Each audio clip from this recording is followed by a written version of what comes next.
Mihawk, the greatest swordsman alive, was in front of him.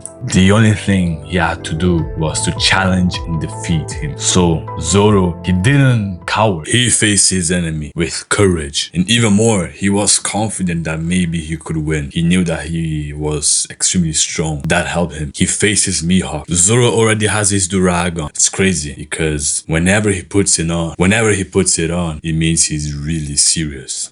He looks at Mihawk and Mihawk looks at him.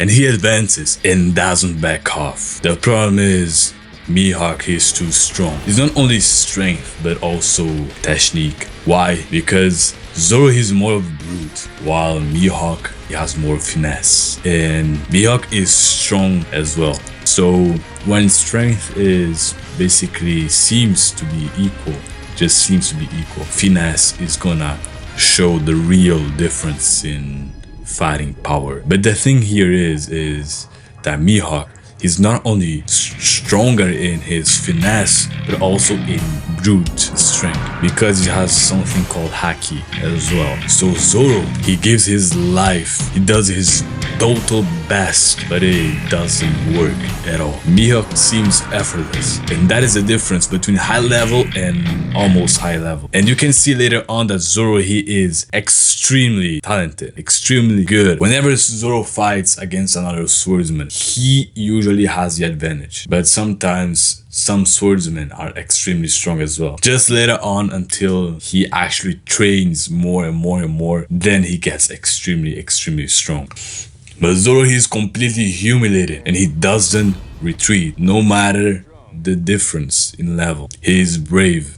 Even Mihawk acknowledges that. Mihawk doesn't kill him. Why? Because he knows that Zoro is a special of his kind. Then he pulls up the Yoru and Zoro, he does the Santorio style. And then you will see what will really happen. And the difference is just completely huge. No comparison.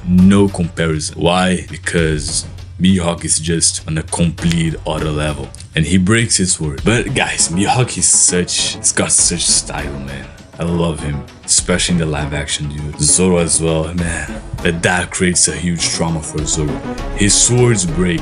He's only got the one he had in the very beginning. Now he only has one sword and there's not much he can do. And then he says the phrase, "Wounds on the back are a swordsman's shape." And he goes. He opens up his whole arm, his whole self, and he accepts death. He accepts it. He doesn't beg for mercy. He doesn't retreat. He faces death looking at it. And that will create a scar not only in his chest but also in his memory and his mind for the rest of his life. That battle would haunt him. That battle would be the cornerstone for something greater. Subscribe for more. See you in the next one.